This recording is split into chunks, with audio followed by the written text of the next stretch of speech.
She crouched low over the sand, the blade trembling ever so slightly in her hand. The sun was just beginning to rise over the jagged horizon of the ruins behind them, its light casting long, uncertain shadows across the wreckage of what had once been a military outpost. The air shimmered with heat, and silence pressed in, broken only by the sound of her breathing and his. He lay sprawled on the cracked earth, one hand pinned beneath his body, the other resting casually against his ribs, as if this were nothing more than a lazy morning under better skies. Blood painted a dark line across his jaw, and his left eyebrow was split open, but the smile on his face was maddeningly calm. She pressed the tip of the blade into his chest, just enough to pierce his shirt. Any last words? He looked up at her, still grinning even through the dirt and blood. Yeah, he said. You're holding it wrong. A beat of silence. Then she blinked, just once, and that was all the hesitation he needed. But let's rewind. 2 days ago, Commander Alex Rain had never heard of him. She was too busy commanding her team across the collapsed wastelands of the Martian Outer Rim, chasing shadows of a rebellion that shouldn't have existed. Her orders were simple: locate the anomaly, secure the region, and report back. Simple, if anything ever stayed that way. Her unit had found the first signs near the edge of Zone 9. Strange interference, hacked drones, and rumors whispered between. Dying satellites. Nothing concrete, just enough to make them wary. The kind of wary that makes even seasoned soldiers sleep with one eye open. Alex didn't like mysteries. She liked results. And then he showed up. No ID. No signal. No ship. Just a man standing in the middle of the red dust plains like he'd walked in from another timeline. Dirty boots, half-shredded jacket. No weapon they could see. But something about the way he looked at them, at her, made her raise her gun without even realizing it. He smiled. Took you long enough? Alex didn't answer. She aimed for his chest. Who are you? Depends on the day, he replied, eyes calm. But today, I'm the guy who's going to save your life. They locked him up, of course. Shackled. Him in the transport and called it a day. But he never resisted. Not once. Not even when they questioned him. Not even when she threatened to leave him in the ruins overnight. He just smiled. Like he knew something none of them did. And then the ground started shaking. Out of nowhere, sand split open beneath their feet, and a roar unlike anything they'd ever heard echoed across the canyon. Not metal, not animal. Something in between. Her team scattered, formation breaking in an instant. By the time the dust cleared, 2 of her men were gone. Just gone. No blood. No bodies. Just the sound still ringing in their helmets and the imprint of something impossibly large etched into the soil. That's when he said it. Told you. She spun on him, blade drawn. Her rifle was jammed with grit. Her men were panicking, and there he was, calm as ever, like the world falling apart around them was nothing more than a minor inconvenience. Explain, she demanded, but he only shrugged. You wouldn't believe me. Now here they were, back to the present. Him, on the ground, her with the blade. Any last words? Yeah, he said again, more quietly this time, as the sun framed her silhouette in flame. You're holding it wrong. In one smooth movement, he twisted his wrist, and she felt the sudden shift in pressure. The blade was no longer in her hand. He hadn't disarmed her. Not exactly. He'd just shown her. And somehow, it was gone. She stumbled back, breath caught in her throat. What the hell are you? She whispered. He sat up slowly, brushing sand from his palms. Something old, he said. Something your people woke up. Behind them, the canyon trembled again, and the sun, just moments ago golden, began to dim. The dimming sun wasn't a trick of the atmosphere or a passing storm. It was something else, something worse. Alex felt the change before she saw it. The air went still, the wind pulling back like it was afraid to touch whatever was coming. She turned her head slightly, just enough to glance toward the canyon's edge, and that's when she saw the dark bloom on the horizon, like a shadow unfolding across the sky. Not moving like a cloud, but spreading, crawling. Alive. She stepped back from the man, still unnamed, still impossibly calm, and raised her wrist to call it in. Static, no signal, not even the familiar beep of a failed connection. Just dead silence, like the world had gone offline. Her gut told her to run, but Alex didn't run, not even when her instincts screamed, especially not then. The man rose to his feet. Slowly. No rush. As if time obeyed him differently. "You brought this," she said, not meaning it as a question. He didn't deny it. He just tilted his head, eyes flicking to the dark shape crawling toward them in the sky. "Not exactly," he replied. "But I knew it would follow." She wanted to punch him. Wanted answers. Wanted her squad back. Instead, she found herself saying, "What is it?" He glanced at her, expression unreadable now. "Something older than your maps. You call this place the Martian Rim. You think it's dust and ruin. But this used to be something else, before the wars, before the colonies, before language." Alex took a breath, steadying herself. "You're not from Earth, are you?" "No," he said, "but neither are you, not anymore. Your species gave up that claim when they started rewriting the stars." She narrowed her eyes. "You're one of them." "Them?" he asked, amused. "No. I'm something they tried to bury." Alex didn't. Like riddles. She was a soldier, born and raised in a system that traded in facts and orders. She didn't have the patience for people who spoke in poetry while the world crumbled behind them. But she also wasn't stupid. Whatever this man was, whatever had torn through her team and was now crawling out of the sky like a sickness, it wasn't going away because she asked nicely. She needed to know what game they'd walked into, and fast. She pointed at the shadow overhead.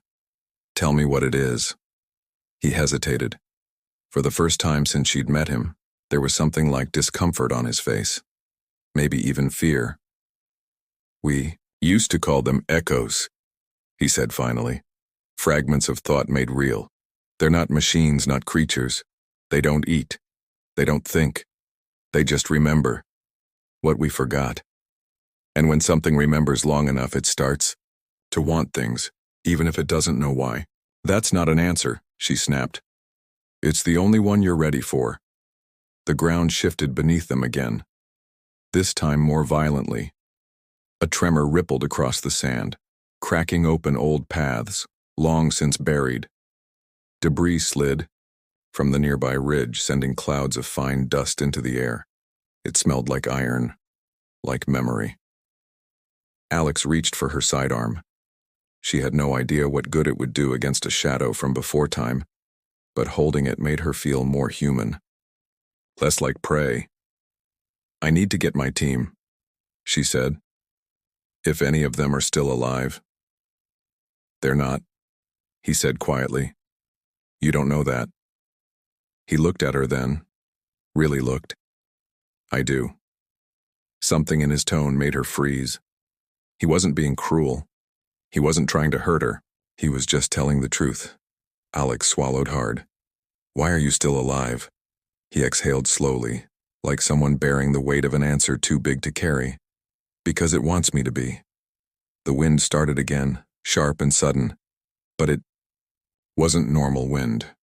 It carried voices, whispers, not in words but in impressions, feelings, loneliness, hunger, grief. Her skin crawled. She took a step toward the ridge, instinct pulling her toward the high ground. The man didn't follow. Not yet. She turned back to him, her voice low. "If that thing is following you, why the hell did you let us take you in?" "Because you were headed straight for it anyway," he said. "I figured at least this way, I could slow it down." "By doing what?" "By dying." Alex stared at him. "You were planning to die?" He gave a small shrug. "Not planning. Hoping. It's harder than it looks." She should have left him there. Walked away. Tried to find the remaining units, regroup, radio central command for backup. If backup still existed. But instead she found herself studying him. The way he stood, relaxed, but alert. The way his eyes never stayed in one place too long, like he could hear the sky breathing. "You don't act like someone who's afraid," she said. "I'm afraid of everything," he replied. "That's the only reason I'm still alive." The sky deepened again, that strange twilight growing, heavier. The shadow had taken shape now, long, winding tendrils stretching down from the dark clouds like fingers made of static and smoke. It didn't move like a storm. It moved like it was watching. Alex felt something slide along the edge of her mind, a thought that wasn't hers, a memory she didn't recognize. Standing in a corridor of black stone, stars spinning wrong above, her someone screaming in a language that tasted like salt and lightning. She shook her head hard. It was gone, but not forgotten. "What is it doing?" she asked. "Hunting," he said. "For what?" "Not what," he answered. "Who?" She didn't ask who. She already knew. "I don't even know your name," she said quietly. "Names are a luxury," he replied. "I'm not asking for a luxury. I'm asking because I might have to write it on a casualty report." He gave her a faint smile. "Then write down Kalen. It's as good as any." "Kalen," she repeated, as if testing the shape of it. "How do I stop this, Kalen?" "You don't," he said. "You survive it." The first tendril touched the ground in the distance. It didn't explode or crack or burn. It just merged, like it belonged there, like the land had been waiting for it to come back. She didn't wait to see what happened next. She started running, and this time Kalen followed. The sand shifted beneath their feet as they ran, each step sinking deeper than the last. Alex kept her hand on her sidearm, more for habit than protection. Her boots kicked up dust, but the sound was swallowed by the low hum building in the air. It wasn't just noise anymore, it was pressure, like gravity had forgotten its limits. Behind them, the tendril that touched down wasn't alone. A second one followed, then a third. They didn't move fast, but they didn't need to. The ground welcomed them, opening in quiet, precise lines as if the planet remembered their shape. Kalen stayed just behind her, eyes scanning every shadow. He didn't speak again, which made her nervous. The kind of nervous that creeps in when someone who always has something to say suddenly falls silent. They reached the ridge and scrambled up over loose stone. From there, she could see the canyon stretch for miles. It was once a mining zone back before the terraforming protocols collapsed. Now it was just ruins and dry bones. Her team had picked this area for its vantage points. High ground. Good. Field of vision. But they hadn't expected the sky to fall.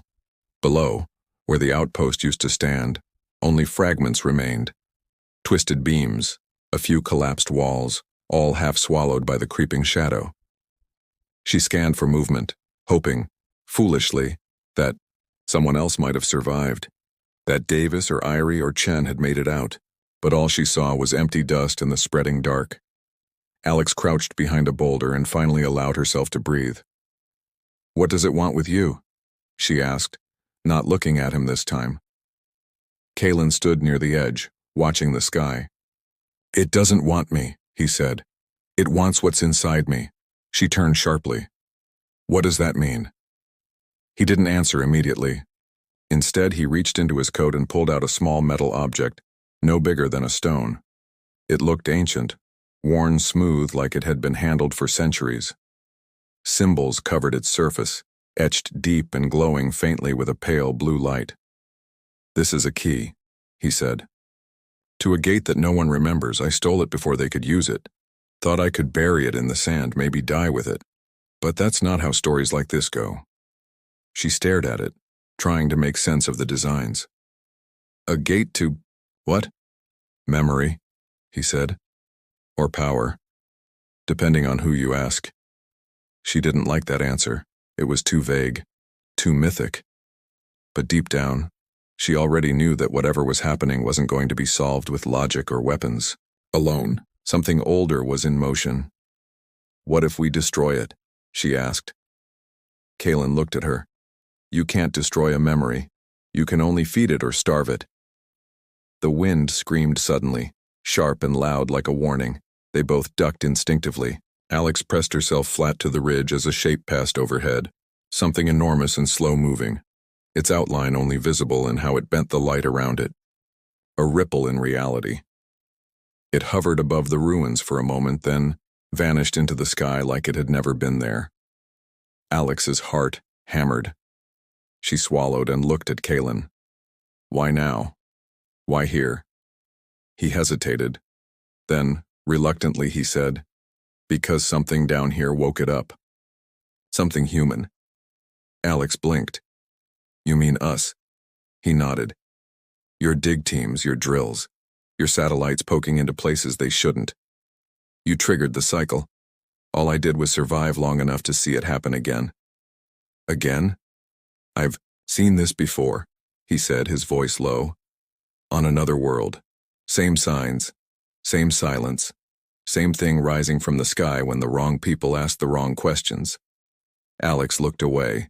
She remembered the encrypted reports. Rumors of strange energy readings, failed colonies, blackout zones no one talked about. She'd dismissed them like everyone else. Ghost stories wrapped in classified files.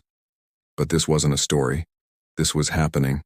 Somewhere below them, a quiet thud echoed, dull and deep like a heartbeat buried beneath the ground. The ridge beneath her boots trembled again. She stood brushing dust from her legs. We have to move. Where? Kalen asked. To the transmitter tower, she said. There's an old relay post 5 clicks north. We boost the signal, maybe get a message out. Let someone know this place is compromised. And if no, one answers, then we keep moving. They made their way along the ridge, ducking low when shadows passed, avoiding places where the ground seemed too soft, too eager to swallow them. Along the way, Alex noticed strange marks carved into the stones. Circles inside circles layered with runes she didn't recognize. They looked recent. She ran a hand over one. You did this? Kalen nodded. It's a warning. From who? Me, just earlier. She didn't press. There were too many questions and too little time. About halfway to the tower, the air changed again. Colder now. Not just in temperature, but in presence. Like something was watching. Not distant. Close. Kalen stopped. We're not alone. She heard it then. A crunch of sand. A scrape of metal. Alex dropped into a crouch, motioning for silence. She pulled her sidearm, aimed low.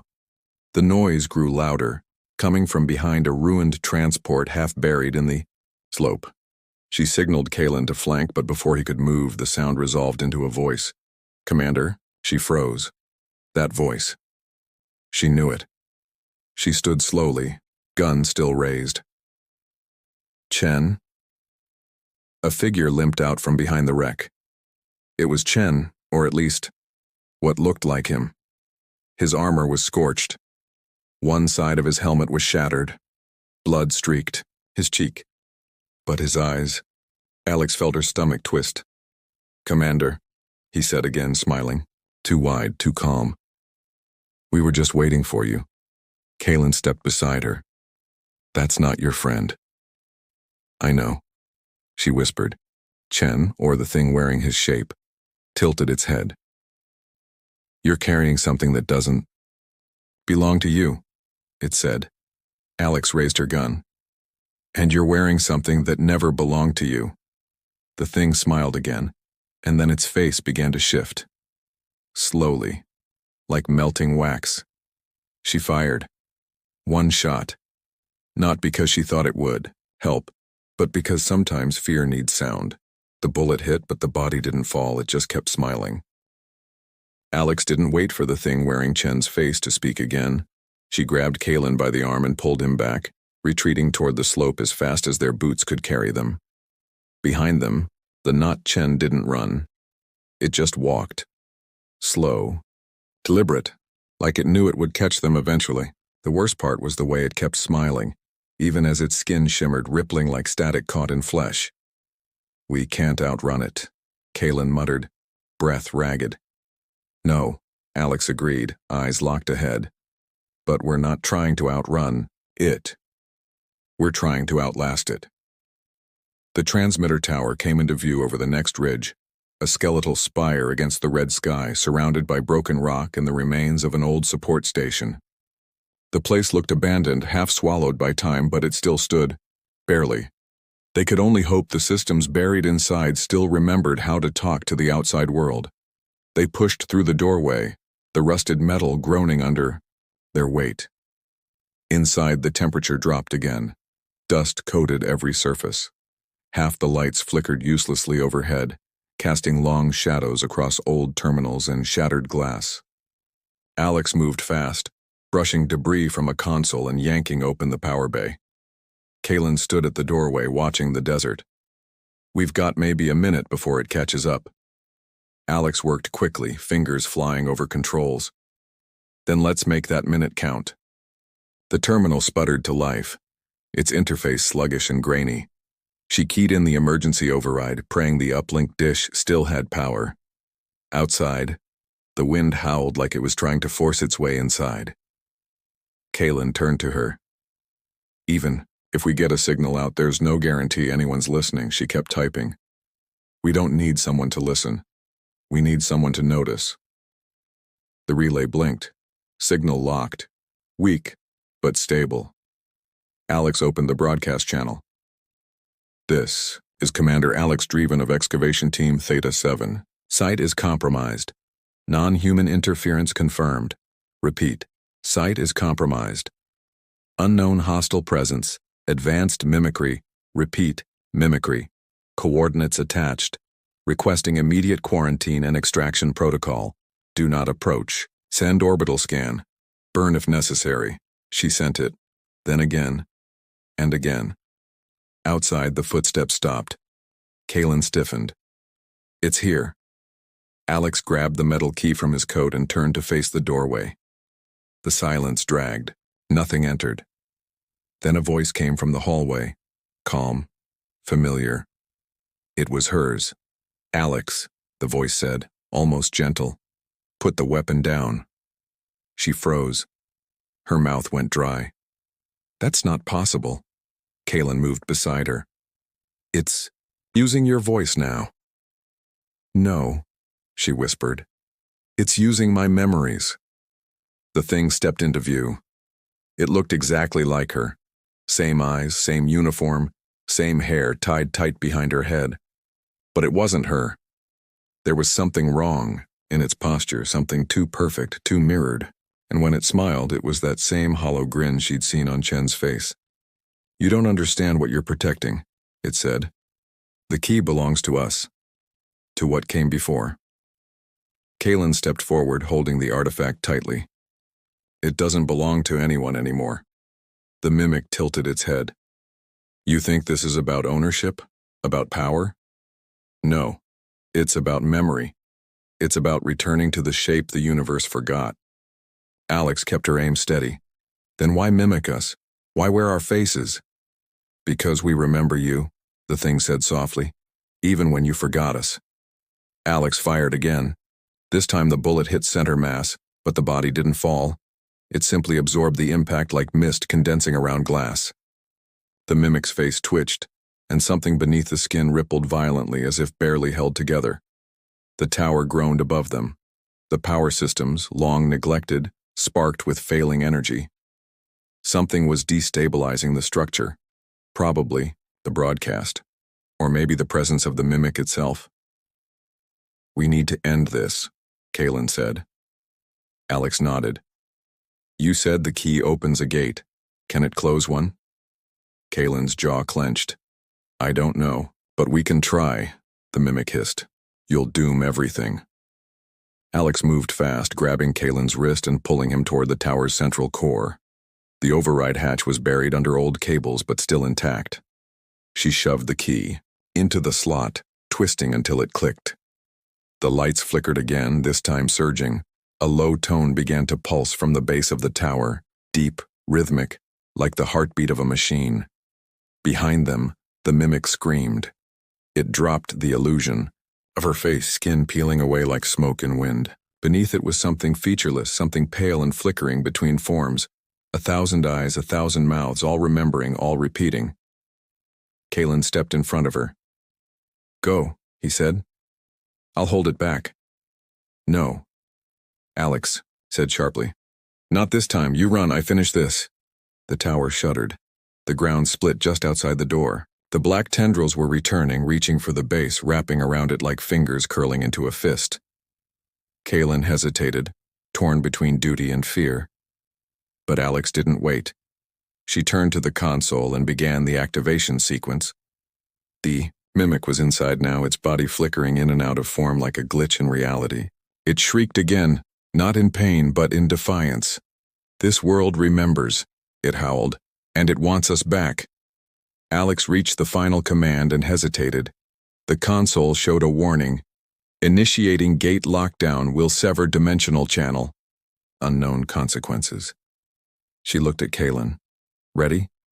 He didn't answer, just gave her a single steady nod. The mimic lunged. Alex slammed her hand down. The tower exploded with light. Everything went white. The light faded slowly, like dawn bleeding through thick storm clouds. Silence returned first, wrapping everything in a strange stillness that made Alex wonder for a moment if she was even alive. Her ears rang. Her eyes watered. But when she moved her fingers, they obeyed. She blinked and coughed, pulling herself upright. The air smelled of burning metal and ozone. The transmitter tower was half gone now, its top twisted and scorched, cables drooping like vines. Smoke curled from the base where the core had overloaded. Cracks spidered across the floor, but the sky was clear again. No more tendrils. No mimic waiting in the shadows. Just wind, dust, and quiet. Alex looked around frantically. Kaylin? For a terrible second, there was no answer. Then, from beneath a collapsed beam, she heard a faint groan. She crawled toward it, hands raw, and pulled away debris until she saw him. He was bruised, blood at his temple, but alive. Barely. She hauled him free and dropped beside him, letting herself breathe for real. You good? She asked. He squinted, tried to smile. Define good. She laughed short and dry. Alive. That'll do. For a while, they just sat there side by side, watching the sky. The heat of the sun returned slowly. The world trying to remember it was just a planet again, not a battlefield for forgotten things. After what felt like hours, Kaylin finally broke the silence. You did it. No, she said quietly. We did it. He turned his head toward her. You know it's not really over. That was one of them. Maybe the first. Maybe the last. But that memory, what they were, it's buried deep. Alex nodded. We closed the gate. Doesn't mean we erased the path, but we delayed it. That counts for something. They got up slowly, bodies aching, and surveyed what was left. The ruins stretched across the horizon, still lifeless but not hostile.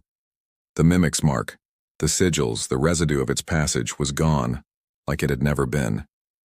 Even the console where she'd inserted the key had shut down, the artifact, now just a cold, dark stone in her pocket. She looked at it and whispered, "What are you really?" Kaylin heard her. A lock, or maybe a warning. They started walking, following the canyon ridge, heading north toward the evac point. No more running, no more fear clawing at their heels. Just footsteps and sun and the long road ahead. Along the way. Kaylin filled in the blanks. He explained what had happened on the other world he'd mentioned. How something ancient had woken when a mining team unearthed structures that didn't belong. How mimicry was just the beginning. The true threat wasn't the creatures themselves, but the memories they carried. They weren't hunting people. They were collecting pieces of humanity to reconstruct something bigger, something old and unfinished. They were never trying to kill us, he said. They were trying to become us. Alex listened carefully. It made sense in a twisted way. The way the mimic had used her voice. The way it had smiled like it knew something she didn't. It wasn't just imitating. It was learning. Why? Do they want to come back now? She asked. Because we're finally loud enough to be heard, Kaylin replied. All our signals, our satellites, We're screaming into the dark and something's starting to answer. It was a heavy thought, but not hopeless. They reached the evac site late in the day. The emergency beacon was still intact, its signal pulsing steady into the void. Alex sent a follow-up message. Short, clear, and final. Threat neutralized. 1. Survivor confirmed. Lock secured. Recommend orbital monitoring. Do not re-enter zone. They didn't know how long it would take for someone to respond. Could be hours. Could be days. But they were safe, for now. And sometimes that was enough. That night they camped under the stars. No fire, just warmth packs and silence. The stars overhead felt closer than usual, as if the sky itself had shifted. Alex watched them quietly, thinking about everything that had happened, about the face that wore hers, about the lies buried beneath familiar voices. "You think we'll ever see one again?" she asked. Kaylin was lying beside her, staring up. "If we're lucky, no, but if we're human, probably," she chuckled softly. "That's a terrible answer." "It's the true one." The desert wind picked up again. Not sharp, just present. A reminder that the world was still turning. In the morning, a ship finally came. Dropship class, black and silent, dust kicking up in spirals as it landed. A single operator stepped out, helmeted, expression hidden. But the moment they saw Alex and Kaylin, they gave a quick nod. No questions, no weapons. Just help. They lifted off half an hour later, leaving the ruins behind. Alex sat by the window, watching the ground fall away. The cracked earth, the tower's remains, the scars left by something ancient trying to reclaim a place it no longer belonged. She didn't cry. She didn't smile either, just breathed. Kaylin sat across from her, arms crossed, that same quiet stillness in his eyes. Before they left the atmosphere, he leaned forward. "We didn't kill it, you know," he said. "I know. We just reminded it who it was dealing with." She nodded slowly. "And next time, we'll be ready." The ship punched into the upper sky, stars bleeding through the dark once again. Somewhere in her pocket, the artifact remained cold, silent, and heavy. But no longer humming, no longer calling, just quiet. For now. And sometimes, quiet was victory enough.